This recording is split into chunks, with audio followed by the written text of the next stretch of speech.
I wanted to be Steve Austin. Who's Steve Austin? Oh my God. Oh, Tom. Bionic Man. Do you know what a snake belt is? No. No, here we go. And Dave Allen, you know, you don't know Dave Allen, do you? So what was it that, for you, thought, no, I have still got the drive to go and do something else? I guess I've been in this industry now over 25 years, plus 30. I've got a bit of an obsessive nature, probably. Okay. I get fixated on things. So what jobs did you do early days? I was a blacksmith's apprentice. I've been urinated on by a horse. And you get to a point where the shoe's half off and you can't let go of the horse's foot hoof. It started to have a poo. I'll be polite. Oh no. But it was just dropping on. You can't move.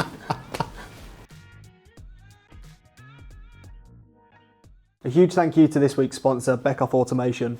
Beckhoff implements open automation systems using proven PC-based control technology. You can find out more about Beckhoff in the link below. Also, thank you to you for watching. Please like, subscribe, it helps us grow the channel. Enjoy this episode. So, Mark Staples, I'm Sales and Services Manager for Oikner. Yep. Oikner are a family-owned machinery safety business, German, based just outside Stuttgart in a place called Leinfelden. They've been in business since 1953, so I'm coming up to the third year with them, having a really good time. So what does a typical day look like? So a typical day for me looks like meeting customers, talking about solutions with customers, understanding where, I guess, their pain points are, and then positioning a value add from Oikner around it. And that's changing, whatever it might be. And it depends on the industry as well. So if it's food and beverage, different challenges. If it's automotive, different challenges. If it's miners, minerals and metals, different challenges. So that's what kind of drives me forwards. Okay. You know, those challenges, those diverse industries that we deal with on a day-to-day basis. So yeah, that's what my typical day looks like. And it's a mix, and I like that mix. Yeah, something different every day. Something different every day, yeah. Yeah, I'm the same. Yeah, I mean, I've had jobs in the past where it's very monotonous, and I get bored very easily. And then, you know, I suppose with early career, you find out what you want to do pretty quickly, and engineering, manufacturing gives you the option to do something completely different every day, especially in sales. Yeah. If you can go to a different factory every day, even that in itself is a nice change. It's lovely, and I can't work in an office now because I've been on the road or been external for so many years. It's a real challenge for me, you know, and I really love that diverse industries. One morning in a food and beverage factory, afternoon in a cement plant. You know, those different industries are really. I love it. Just that diversity. Yeah. It's like being a truck driver, I guess, in some respects.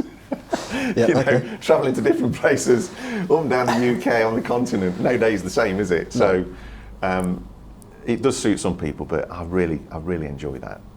So my typical day, that's what that looks like. Okay. You know, for me, it's about understanding what the customer needs, really, and working out where we can make it, whether it's easier, better for them, but also where that value add is. Mm-hmm. Engineering insight, it's really topical because we do a lot of training, so we're kind of educators, which is great, you know, passing all that knowledge on, particularly to a wider audience is fantastic as well. So yeah, my day's a really good mix of different areas. Okay, all right, let's go pre-career. Okay. Where did you grow up? What did you want to be when you were older? Oh my word, so I grew up in Nottingham. Yep. I'm a 70s child. So actually, I wanted to be Steve Austin. Who's Steve Austin? Oh my God! Oh, Tom, I was expecting that actually. Bionic Man. Okay. No, it doesn't mean anything. Way before me. Doesn't mean anything. Way before your time. So he was like a machine. This man was a machine. He was built.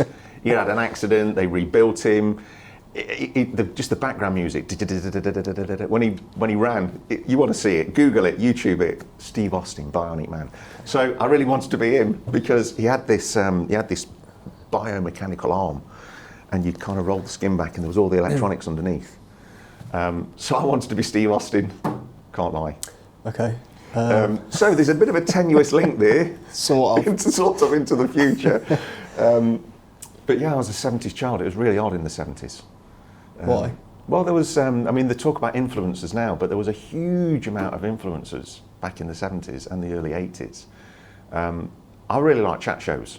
One of my gurus is Michael Parkinson and Dave Allen. You know, you don't know Dave Allen, do you? So I'm going to show my age now. But these people, what really intrigued me is they know how to engage. They know how to bring people in and tell that story. Everybody loves a story. Everybody loves being told a story. Yep. Right from being a baby, we like to hear stories. So that's kind of stuck with me. And the Steve Austin bit of the electronics, I guess, that into the electrical industry, that's the Very tenuous link. Yep. And my dad as well, my dad is an electronics engineer. Right. So he That had his makes own sense. business, so it's always been a part of my life, Okay. him and his workshop. Yeah. So I guess without thinking about it at the time, it's kind of put the platform in place to where I am today. Do you have a favourite memory from childhood? Favourite memory from childhood? I do actually, and it was I had a TV. TVs, you know, when I talk about TV, I know what a TV is, yeah. You know what a TV is, yeah. But my dad brought home this little black and white TV, and it was probably the size of this desk, and it had the smallest screen with an aerial on it. Yeah. And just the magic behind that. I mean, we got a TV downstairs, but this thing was portable. It got a handle on it to carry it around. You know, that was just like, wow, this is just amazing. Black and white, the screen doing this, you know. It's just one of those things that's always stuck with me, Yeah. you know. And as a retro thing, if I had one now, they'd be fantastic because it was about this long. I mean, it was about this long. It was about that wide with a handle on the top and an aerial. Yep. People would just laugh now, but How old were you then? I was probably 7. Okay. I think 7. Again, it was still in the 70s. Really hot summers then. We've got them now, but you know, it was just that combination of having this TV that is just really memorable. And flared trousers and snake belts. Okay, yeah, here we go. Yeah, so we're getting snake into it belts, now. people don't wear, they ought to bring it back. A snake Why belt. don't you bring it back? Sorry? You could bring that I back. could bring that back. Do you know what a snake belt is? No. No, here we go. A belt that looks like snakeskin. No, it's the fastening. It was a snake. So it was a snake, you got the shape of the snake and you hooked it round an eye, and that's what the belt buckle was. Actually, the belt itself didn't look like a snake. You could have it in different colours. It was psychedelic, it was the 70s. So, Wow. yeah, snake Different belts. times. Different times, very different times. Steve Austin, snake belts. Dave Allen. You mentioned your dad's workshop. Did you work in that workshop So growing up? it was something that's always been there. My dad's like a bit of a mad professor, so almost like a Fred Dibner. No.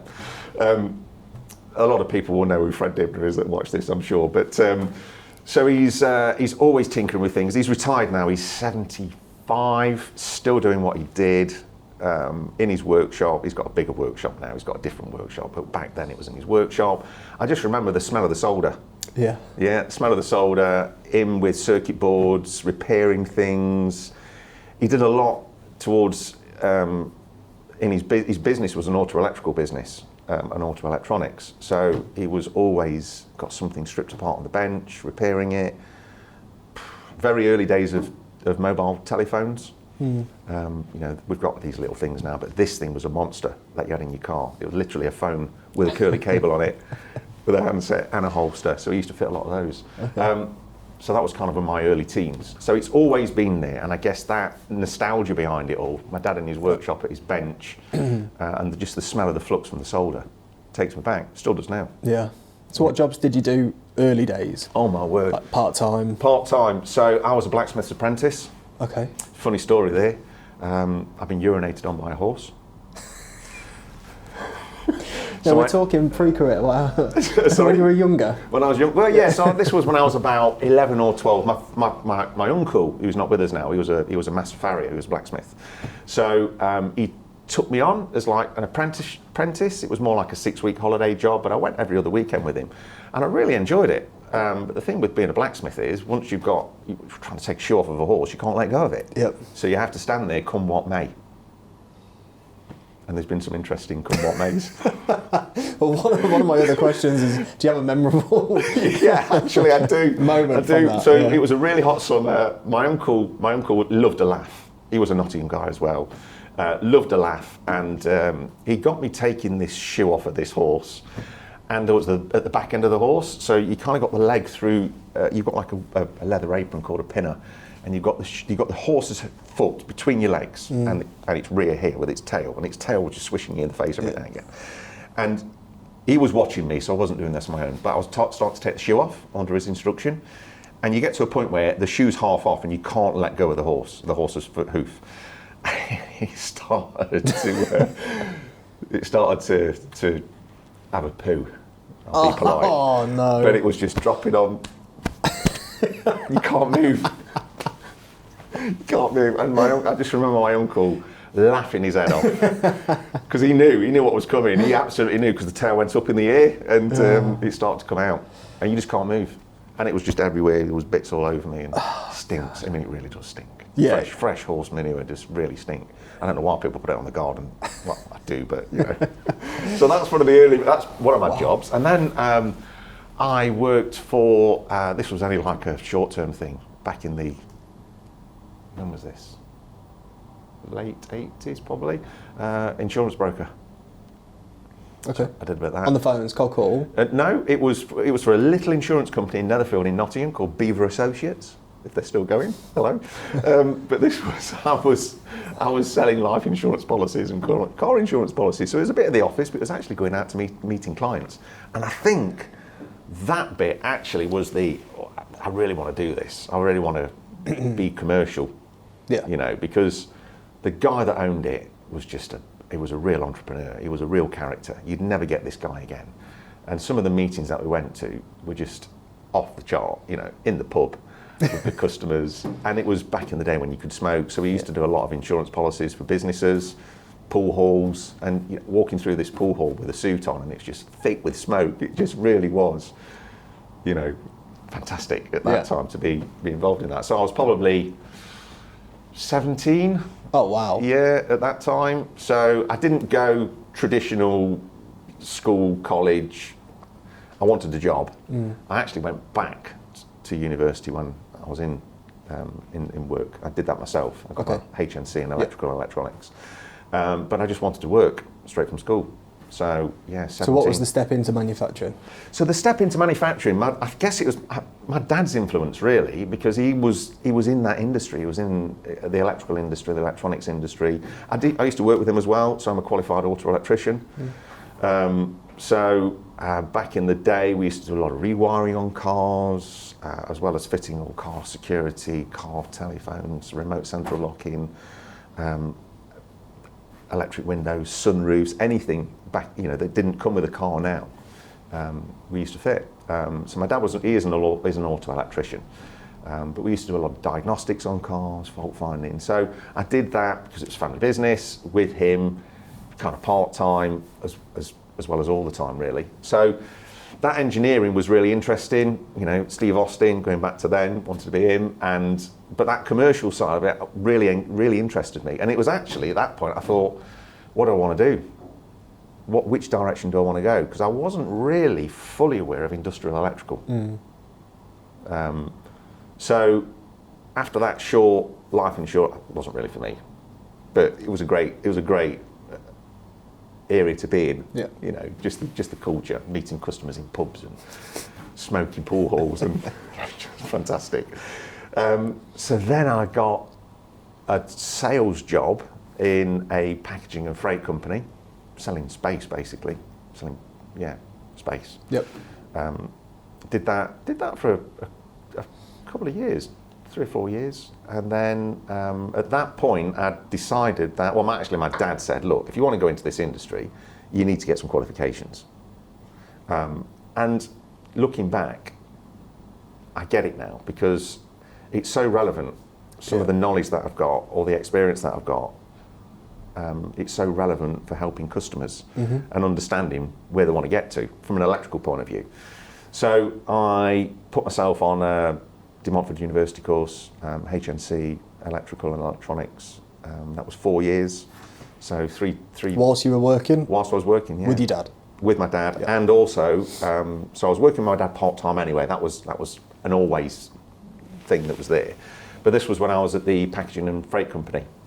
So it was a bit of a different, I mean, I wasn't dealing with anybody in the engineering. Well, actually, I was. So we used to go and visit control panel manufacturers when they build a panel and they wanted it shipping out to Saudi Arabia. So I'd go and sell them the services. But so there's a lot of industries in Nottingham that I actually went revisiting when I got into this industry. So my dad was very fixed. If I wanted to go into this industry, I need to know what I'm talking about. You know, he's qualified, so that's why I put myself on the HNC, as well as other things, auto electrical installations, 7671, inspection and testing. I've done all those just for the knowledge. Never really wanted to do it as a job, just for the knowledge. Did you enjoy doing them courses? I did, yeah, I did actually, because at the time, so then when I left the packaging company, I went to work for BPX, and that was my first introduction into the industrial electrical business. Okay, straight into sales? Straight into sales. So I was based out of the Nottingham branch. I joined them in the 90s, can't remember when, mid-90s I think. 99. Was it 99? Yeah. Apparently. Late 90s. So I joined them and then kind of really got under the skin of industrial electrical and electronics. By that time I'd qualified, I got my HNC, and going back to did I enjoy it, it was very relevant. So if I was selling automation, you know, how does it work? What is a PLC? What is inside it? Circuit protection, what does it do? What is it there? What's its job? What are these different curves? What do they mean? So that's where I went and did the education, so I got a bit of insight into, well actually, yeah, I know what a B curve breaker is, or a D curve breaker, or a C curve, or I know what a programmable logic controller does, and I kind of get what a variable frequency drive does now, even though it was alien to me when I first moved into this world. So I was with BPX until 2004, that's when I joined Schneider Electric, so literally out of BPX's door on the Friday and then back in on the Monday morning as their representative from Schneider Electric, or Telemechanique as it was. Yeah, of course. Back in those days. Did you have mentors at that time? I did, yeah. So I joined the team it was in the industrial automation team of Schneider. So it was Group Schneider. It was then Group Schneider, then Schneider Electric. But it was Telemechanique, that was the brand. So there was a lot of characters, a lot of mentors. The VP at the time, he was a real character. So when I joined, it was a chap called David Nicol. So real solid guy. He gave me a lot of guidance, coaching, and just the sales team. You know, it was a real experience. I'll say it was a grassroots sales team at the time. It was probably one of the standout times of my life, really. Really? Yeah, because it was such a team, and the team worked so well.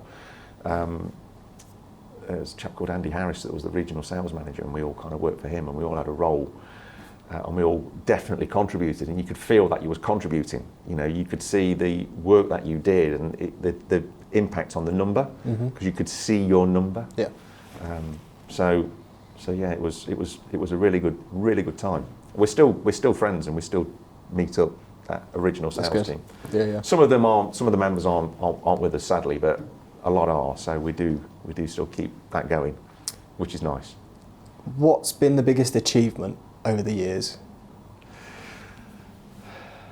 Well, I was with Schneider Electric for 17, 18 years. And I think the biggest achievement for me was just exploring that organisation. You know, I went through different roles. A lot of it was industry-based in the early days.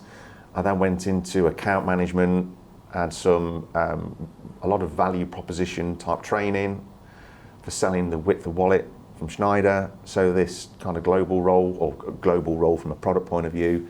So I did a few segment roles, led a segment in food and beverage, involved in automotive, and then they had a role where we were responsible for many parts of Schneider Electric into a small targeted group of customers. So just having that management experience of managing matrix teams, so teams that don't directly report to me, but have a vested interest in the accounts that I'm in, was really, really powerful. Okay. And it has given me a lot of, I guess, learning. Yeah. Having done it for quite a few years. Yeah, experience. Yeah.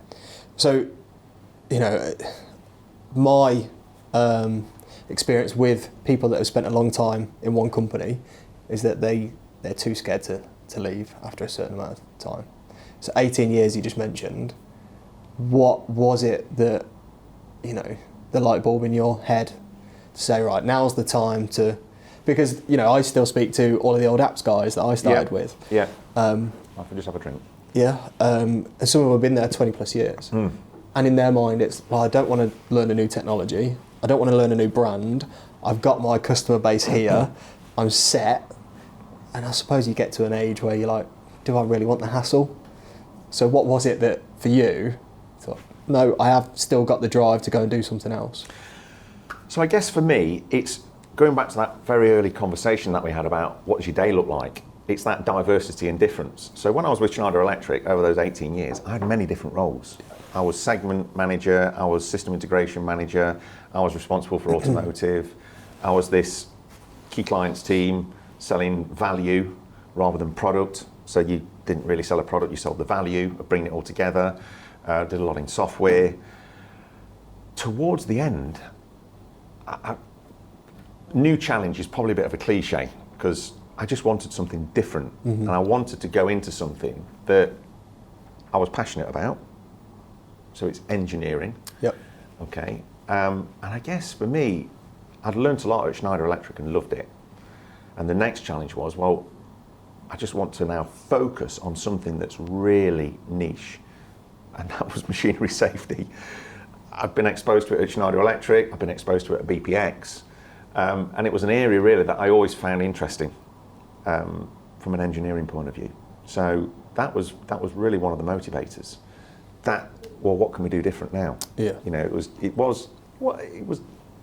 That's for me, that was the motivator. So how can we rebrand Mark Staples in machinery safety and wrap yourself into that world? So I've got a bit of an obsessive nature, probably. Okay. I get fixated on things, and right. I think that for me personally, that was a way forwards. Okay. And the next step. Yeah. Is there anything that went wrong in your career? I made a bad decision. Well, an unusual decision. I kind of stepped out of the core industry and went to work for Philips. Short time, but I came back to Schneider.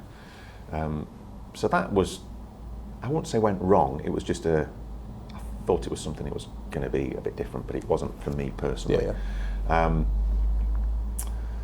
Perhaps another thing. I can't think of anything that went wrong, to be honest. I genuinely can't. Might sound odd, but it's all been plain sailing. Well, yeah, because it's just exciting. I think when I look at something, or when a lot of people look at something, they always work out, or want to try and work out how it ticks, what motivates it, what drives it forwards. And when you're looking at that from a solution point of view or a product point of view, it's very similar. In machinery safety, what is it? What's its purpose? What's it there for? So, yeah, I can't think of that. I don't think, there's probably not. Okay, so do you have any challenges maybe now? I should have been a blacksmith. Yeah, maybe. Maybe I should have stuck with that. Just deal with the horse. Yeah. What challenges do you face at the minute then? I guess the biggest challenge is that the sales approach has changed dramatically through new technologies, through new ways of working, online digital platforms. Everything is online now. And that causes a challenge, just interacting with people. Yep. Most companies now don't have a reception desk, so one of the highlights was cold calling, knocking on a door, opening and talking to the receptionist, getting hold of a compliment slip, getting hold of the engineering manager's name or the key people's name, and then following that up. Yep. That's gone. That's really gone. So it's a different approach, using LinkedIn, using different approaches to get traction. Yep. To try and get that foot in the door. Because for me, getting the foot in the door is important, and that always has been the hardest part of the job, even when you had a receptionist there. But it's just a bit more challenging now. Mm-hmm. So from that difference, there's new opportunities. If you look into the digital world like LinkedIn, there's a world of contacts and value that you can make So it's actually a little bit better, but it's just a bit harder, Yep. if that makes sense. Yep. And is that the bit of sales that you love? Is it getting past the first rejection, or is it getting the PO? It's getting the PO, and I say to my MD, it's all about the bottom right, because that's where generally the figure is. But actually, it's the engagement. So the purchase order it's the cherry on the cake. Yep. Okay, it's what we all go there for. But actually, it's the engagement. It's the interaction with the customer. It's making friends. It's like a relationship. You know, we've got wives and partners, and we've got relationships there, and that's part of us, and we enjoy doing that. And as people, we like to interact. Yeah. Whatever that level of interaction is, you know, whether it's low key or whether it's absolutely off the scale, we all like to interact. And for me, that is what I really enjoy about the role. It's interacting with people. Yeah. It's almost making friends. Yeah. You know, making friends, making colleagues. Yeah. Trying to, I guess I've been in this industry now over 25 years plus 30.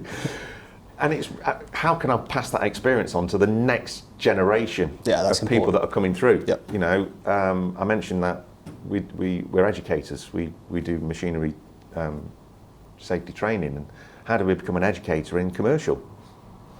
You know, it would seem a shame to have been in this industry that many years without passing on my skills, knowledge, experience. Yep. But it is a very different way of doing things, but it's a really interesting way of doing things as well. Yeah. You know, there's a lot more networking opportunities now, if I think back to the time. You know, we always have done events. We've always got bunches of customers together. Yep. I mean, when I was with BPH, we did a big event at the cricket ground in Nottingham regularly, you know, but now those are just a lot more popular. Online events, webinars. Yep. Yep. So you mentioned about teaching next generation, and there's a segment in the podcast that I always ask guests, if you were stood in front of a classroom of the next generation of industry, what would you tell them? So I would say, front and foremost, be passionate about what you do, okay? That will come across. Your passion, your enthusiasm will come across to the person that you're talking to. So it's kind of a decision, right? Pick your industry. Yeah. It might seem lovely, romantic to be in engineering. Probably not to some people, but I really enjoy it. If your heart's not in it, that will come through. That will come through in your character and your personality. So do what you enjoy, and if you do that, it will be rewarding. So that's my first word of advice. Yep. Whatever that might be, but do it well. You know, do it well. Whatever that is, just do it really well. Are there any skills that they should be honing? I think in engineering, I'm going back to it is practical. You know, engineers, you talk to an engineer, and I guess they warm to people that have got a similar nature. So if you're going to go into this, get some credibility, get some qualifications, get some understanding, whatever the level that is, just learn about it. Yep. I would say immerse yourself in that as well. You know, be part of it, be that industry. Because when you're trying to talk to somebody, they've got to have a confidence in you, and that will come through in what you do. So that'd be my I guess my key piece of advice is think about what you want to do. Yep. Really enjoy what you do. Do it well. But also just get that bit of a foundation. Yeah, a bit of a foundation, because it can be an advantage. Yeah. Yeah. Let's talk about leadership. Okay. So you've managed people over the years. Yes. Managed teams. Yes. Are there any principles that you sort of hold them to? Okay, so I'm still learning about the management side of the business. It's very difficult. It's very diverse. I think for me, one thing about leadership is developing the talents and skills of the individual, not necessarily making them a carbon copy of Malt Staples. Yeah. Okay, so I've learnt that over the years. I guess through sometimes a bit of frustration. Why aren't they doing it this way? Because I do it this way, but they do it a different way. Yep. So when I think about leadership, it's about inspiring people. It's about developing their ideas, I would say. Not my ideas. I can bring experience, but they've got their own approaches. So yeah, I find management very interesting. So what have you learnt from other managers? I Because you've got to have had some good and I've bad had some, over the some years. good managers. Yeah, I've had some bad managers Yeah. as well over the years, but I've had some good managers as well. I think one thing is empathy. Okay, rather than trying to hammer a square peg into a round hole, why don't you just put it into a square hole? Yep. Okay, and then see how you can grease the sides, and what is that individual needs to develop. So there's been a lot of managers where they've tried to hammer square pegs into round holes, and it does work to some extent, but I think those edges, you shave too many of those edges off and you lose someone's personality. So that's looking back, that's kind of how I see things. But then I go back to pick the industry that you're in. If this isn't for you, then it's not for you. Yep. Yeah, but you're also a people person. Yeah. So your empathy comes naturally. Yeah. Whereas some managers aren't people. No, and for me, that's to empathy is really important because we are people. Yep. Person. You know, Michael Parkinson, Dave Allen, all these people are people persons or people who enjoy people. Yep. There are some very good managers that aren't people person, you know, but they tend to be further up the tree. Yes. They're the leader. Removed. Yeah. Yeah. Okay. Is there anything that, if you were sat here, you'd ask Mark Staples? I guess, would you do it again? And would you? I would, yes. Yeah. I would. Well, I've got that impression anyway. I think back to all the experiences that I've had, Yeah. and I think it's a blend Yeah. of everything that I've done. Yeah. I'm 53 this year, so looking back on that, I don't think I'd get to 53 to be honest with you. And it's sometimes I stop and think about, well, actually, there's a lot of back catalogue there. Mm-hmm. That is really useful. Yeah. And I don't think I'd do anything differently. No. To be honest with you, Tom, I don't think I would. I've really enjoyed being a blacksmith. It's always an interesting story. There's quite a few interesting stories as well around that side of what I did. But yeah, I think I've got to where I have got to. Whether that's success or not, I don't know. It depends on your measure. But I really enjoy what I'm doing. And I still enjoy what I'm doing. And I think that's rewarding. Okay. You So know. what's the next 5 years look like? Or 10 years? What have you got left then? 12, 15 years to retire? Yeah, the business I'm with today, Oikener, we are a family business. They're very family motivated, very passionate about their people. We're growing in the UK. I want to continue that success. We want to develop our people and we want to bring on new talent into the business. And I guess for me, once I've got the next 10 years out of the way, I want to leave Oikener in a better state, if that makes sense. So there's a foundation for the next generation to build upon. Yeah. Same with Schneider Electric. I like to feel I contributed there. In every business I've worked for, I like to feel that I've contributed in some way, shape or form for the next person to have a platform from. And I think we should build those platforms, you know, and share that knowledge and experience. So that's where I'd like to see myself in the next 5 to 10 years, is working with Oikener, growing that business, developing those talents. Who knows what the next the marketplace will be like in the next 5 years, the way it's going. Scary, isn't it? It is scary. Yeah, dinosaurs like me might not survive. They died out for a reason. Little arms not being able to feed themselves. But yeah, it's exciting, I would say. Yeah. You know, Have you passed any of that passion on to your kids? Yeah, I have. Yeah, in fact, my son. So my daughter, she wants to be a teacher. She wants to be a PE teacher. So she's recently graduated from university. That was amazing. I've never been to a graduation before. I mean, I graduated, but it wasn't a mortarboard. No, it was a same. I did it wasn't agency. the same. Yeah. So you know, it was the full Birmingham University arena, mortarboards. It was amazing. It was just to see the different cultures there. It was fantastic. You know, people from all nationalities. Amazing. And engineering. There was such a lot of engineering and sciences degrees and bachelors of sciences that were on that stage. Yep. It was really encouraging, and not just male but female as well. So that was really good. So that day for me, that was a couple of weeks ago now on a Thursday, was just fantastic. You know, there's no one in my family that's ever graduated from university in that way. So Is that the proudest moment? Oh yeah, super proud, super proud. So she wants to go on into teaching, which she really loves. So she's now, or she'll be starting in September at the next stage, which is a kind of foundation year at Nottingham University actually, and then she's on placement with 2 schools. So that's my daughter. I was always very passionate about having a daughter because there's a lot of opportunities, and you know, I guess there's traditional models that are just not there. Mm-hmm. You know, that's just ridiculous. And my son, he's 17, so it's like having another bloke in the house now. It is, you know.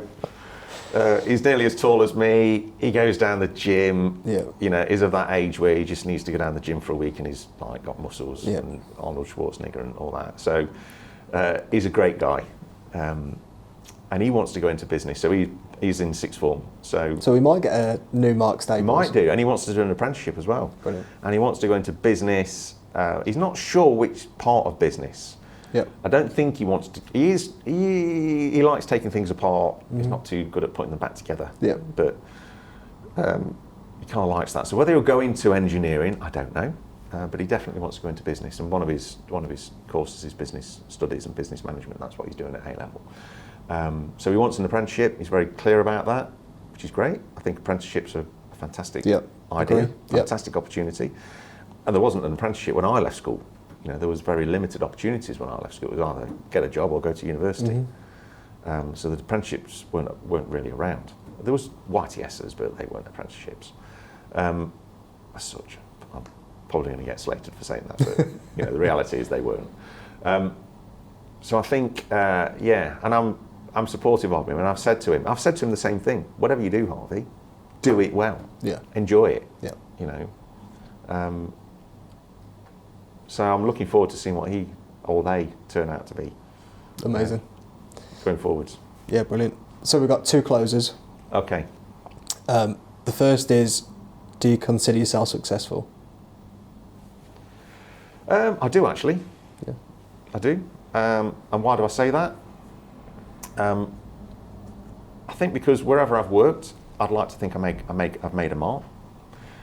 Very conscious about not leaving on bad terms. Yep. I don't think I've done that, hopefully, touch wood, I've not done that. I've always understood what worked well and what didn't, and kind of been a bit self-critical about that, you know, the approaches. Even down to where you've had a sales call and you come out and you're going, oh, didn't really do so well in that call, didn't really ask the right questions, did I plan it? But on the whole, I think I've been successful. I guess depends how you measure success. You know, I'm not a business owner. Some people want to aspire to that. I just wanted to aspire to being the best at or good at what I did, or what I do. Yeah. And I do think I am not bad at what I do. What was the other question, Tom? The second is the success that you've had. Would you attribute it to luck or hard work? I think there's an element of luck. There always is. Yeah, in sales, you know, there is an element of luck, and I think that luck is around the opportunity. You know, you ring a customer, you contact them just at that right moment when something has happened in their world. You hit the sweet spot straight away. Yeah. It's a bit like playing golf. I'm not a golfer, but you know, you have a good shot and you have a bad shot. So I think there is a lot of luck, but I think also as well, you need to have an end game. You need to have a goal, what you want to achieve, where you want to be, and I think having that with a bit of luck gets you through it, and just enjoy it. Just enjoy it. I said to when I was at Schneider Electric, one of the guys that was in my team, you know, if you're not enjoying this, then it's just not for you. Yeah. And find something that you do that really does you enjoy. You know, because it takes up a lot of your life. It takes up a lot of your life, and you'll be miserable as a person if you don't. So, yeah. Okay. Well, that's it. That's Perfect. all of my questions. Thank you. Thank you for being a guest. Thank you for having me. Thank you for for you and Dave and Oikner for supporting us.